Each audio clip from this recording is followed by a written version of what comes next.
What do you do when you get a surplus of tomatoes? It's easy. Go ahead and can yourself some tomato paste, and that's something you can enjoy throughout the year. Hey guys, it's Daryl, Louisiana Simple Living. You know it seems to happen this way every year. You get all fired up, you plant all your plants in the spring, and at times, like especially with tomatoes, you just have a bunch of tomatoes coming in at one time, probably more than you can eat fresh. So you got to think about what you can do to take advantage of those tomatoes. Now we give some away, of course, but another thing you can do is go ahead and can some to last throughout the year.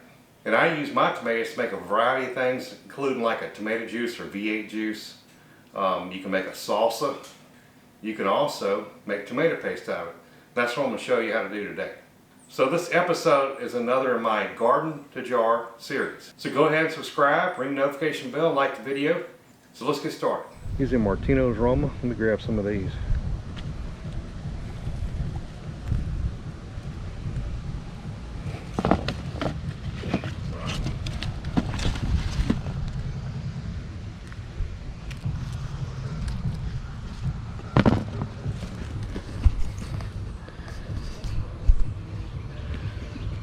Nice mess of Roma tomatoes there. Alright, so I went ahead and I'm at 16 pounds. It's a little bit more, but I'm going to end up having to cut a little bit out of a couple of these. So it's about 16 pounds of tomatoes. What I'm going to do is I'm going to trim what I need to trim, any blemishes or anything like that. I got some, we had a lot of rain. The tropical storm just kind of went through. When that happens, you get a lot of water, a lot of rain, and it causes your tomatoes to crack a little bit. So I pulled a number of them. The rest are Roma tomatoes, either San Martino Roma or Amish paste tomatoes. And again, there's a variety of others that I just need to go ahead and use. Now in this recipe I also have some bell peppers. This is Jimmy Nartello's. This is Adwarski. These couple of just regular old green bell peppers. I'll put these through the strainer as well. Let's go ahead and get the tomatoes and the peppers processed through the vegetable strainer. It's just a matter of processing these tomatoes.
Alright, so that's what the tomato pulp looks like.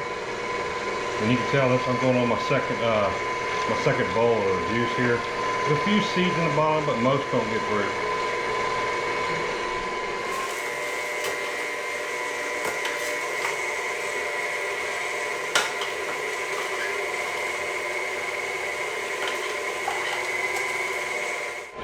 That's 3 bowls of the strained juice.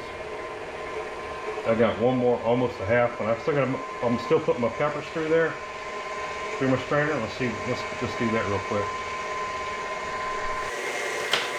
All right, so just adding some of the bell pepper.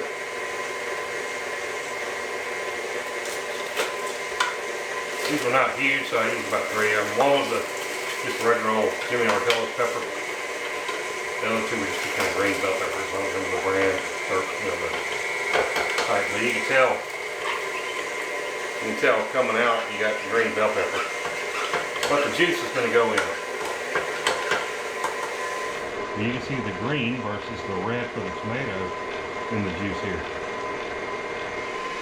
Alright, this KitchenAid fruit or vegetable strainer attachment, it's actual KitchenAid, that's the name, you know, it's the brand of the attachment. Works on here and does a great job. I got 5 more Roma tomatoes to do. This works good if you want to make V8 juice, which I love. You know, it takes the skin off, and it takes all the pulp. You may get a seed or two to pass through. I'm okay to live with that. Let's go ahead and finish this up.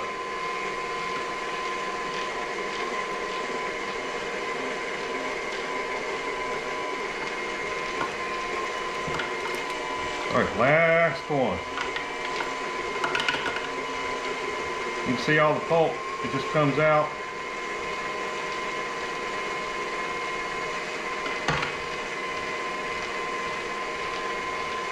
You can kind of see it, just all the solids and the juice gets squirted out, strained out. Alright, KitchenAid did a good job here. I've used this before. It sometimes leaves a little bit of small seed in there, and but that's okay.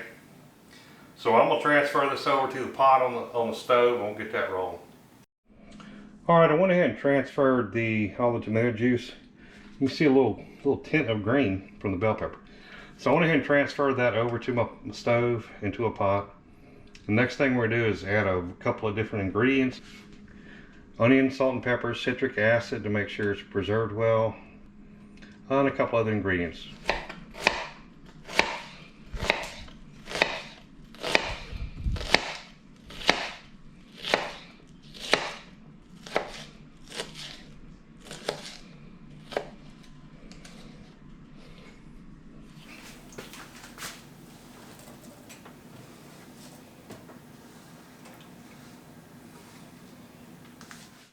Alright, so I added the diced onion. Go ahead and stir that in, and we'll add the rest of the ingredients. Alright, so I got this is some of the Italian soft neck that I took from my garden. I want about 3 or 4 of these cloves here.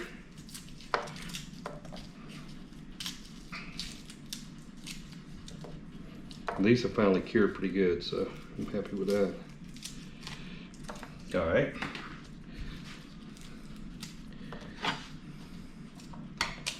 Remember, just crush them with your flat of your blade.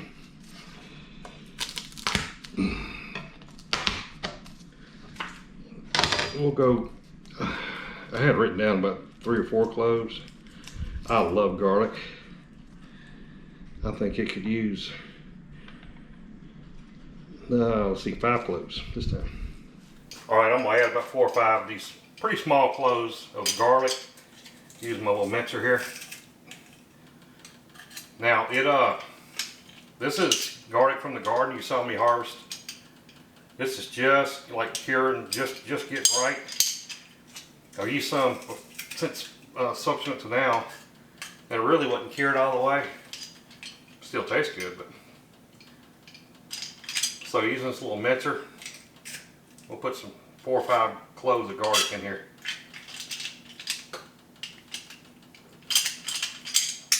Alright. Alright, let's go ahead and pull about 3 tablespoons of basil.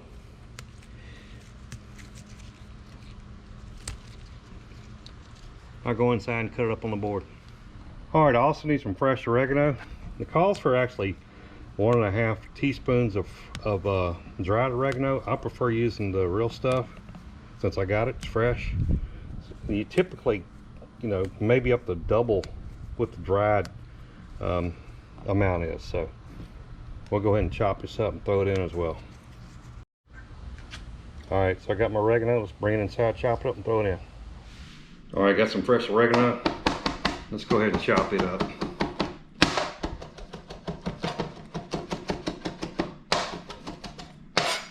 I got oregano outside my garden, in the my herb garden there, or the herb shelf. Alright, so we're going to go add all this in as well.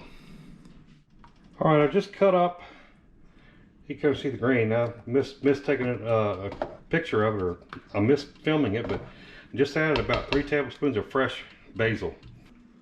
So I just added the citric acid, 1 teaspoon.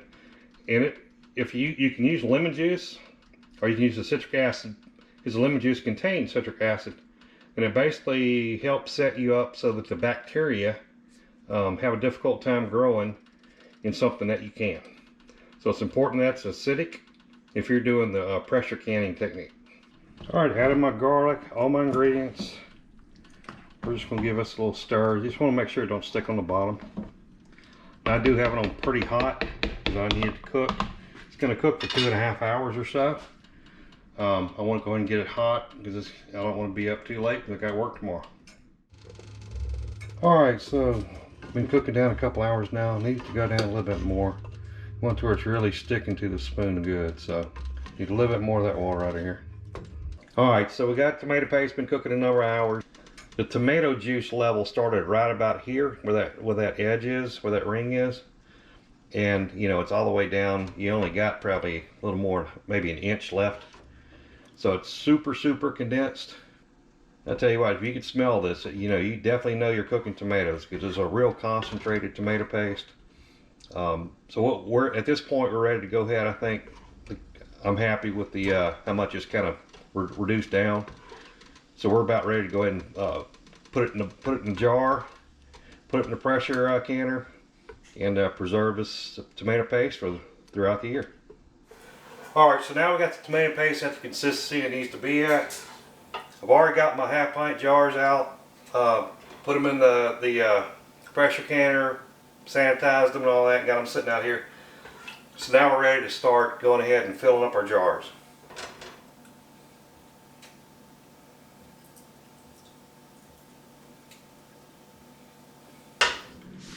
Make sure you leave a 1/2 inch headspace.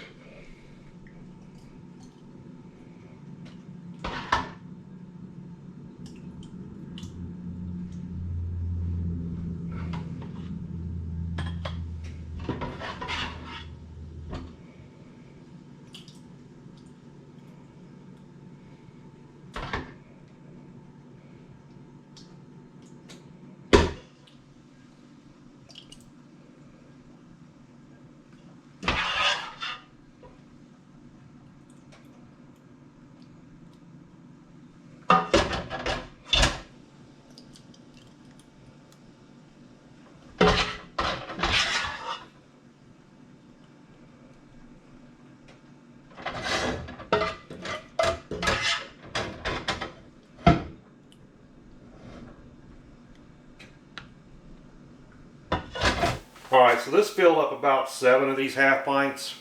Just depends how much juice you started with and how much you reduced it down and what consistency you want the tomato paste at. So again, this makes about 7.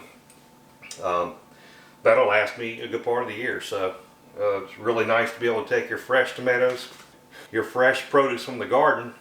You can't eat it all fresh, so you can it. So you can have it later on in the year. Let's go ahead and put the rings on and we'll put them in the pressure canner. Before you put the rings on, don't forget to wipe the rims. You wouldn't want any tomato paste to be interfering with the seal, so you always want to wipe them off. Alright, so let's go ahead and put the tops on. Use finger tight, you don't need to get it too tight.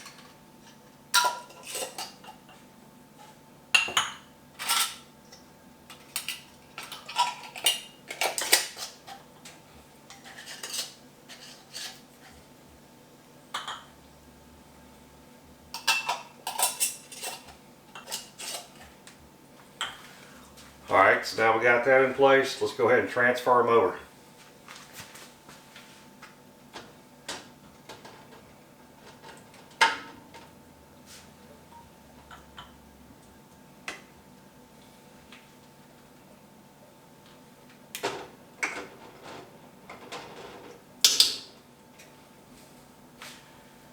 Alright, let's put the top on it.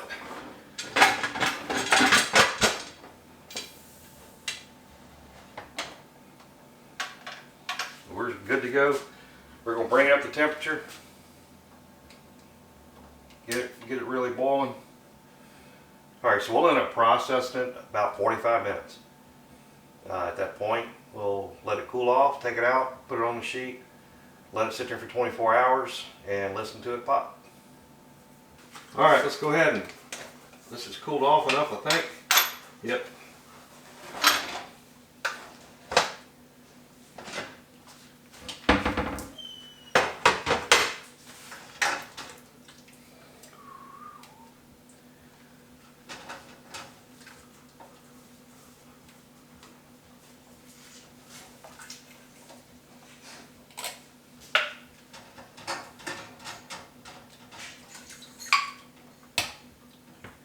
They popping quick.